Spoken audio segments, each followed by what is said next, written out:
இன்னைக்கு காலையிலேயே ஊர்ல சரியான மழைங்க.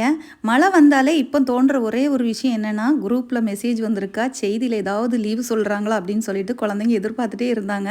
முக்கியமா நம்ம வீட்டு சின்னவர் தான். ஏமாற்றத்தோடி மூஞ்சியே சுருங்கி போச்சு. இது ரொம்ப எதிர்பார்த்துட்டு இருந்தான். ஐயோ! இன்னைக்கு லீவு சொல்லிருவாங்க அப்படின்னு சொல்லிட்டு, கடைசியா வந்து லீவு இல்லாதனால ஒரு ஏமாற்றத்தோடி அவன் ஸ்கூலுக்கு வந்துட்டான்.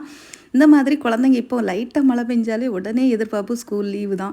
ஏன்னா, அவங்களுக்கு அதில அப்படி ஒரு சந்தோஷம். ஆனா லீவ் விட்டுருந்துன்னா அன்னைக்கு பயங்கரமா ஆட்டம் போட்டிருப்பாங்க. கடைசியா அப்படியே ஏமாற்றத்தோடி ஸ்கூல்ல அவன ட்ராப் பண்ணியாச்சு. அதுக்கப்புறம் பெரியவன கொண்டு விடலாம் அப்படின்னு சொல்லிட்டு வந்தாச்சுன்னா, பயங்கர டிராஃபிக். எந்த பக்கமும் போக முடியல. மழையில எந்த பக்கமும் சுத்தி சுத்தி வந்தாலும் லாஸ்ட்ல போக முடியாம ரொம்ப கஷ்டமாயிடுச்சு. கடைசியில ஒரு 9:45க்கு தான் ஸ்கூல்ல கொண்டு விடுற மாரி ஆயிடுச்சு. நார்மலா அவன் 8:30க்கு ஸ்கூலுக்கு போயிருவான். இன்னைக்கு கொஞ்சம் லேட் ஆயிடுச்சு மழைனால. அதனால ஸ்கூல்ல எதுவும் சொல்ல மாட்டாங்க. அதுக்கப்புறம் பார்த்தீங்கன்னா, வீட்டுக்கு வந்தாச்சுன்னா நம்ம கண்மணி பாப்பா பார்த்தீங்களா, ஹேப்பியா இருக்காங்க. அது மட்டும் இல்லாம உங்க வீட்ல குழந்தைங்க இந்த மாதிரி மழை வந்தாச்சுன்னா லீவ் எதிர்பார்ப்பாங்களா?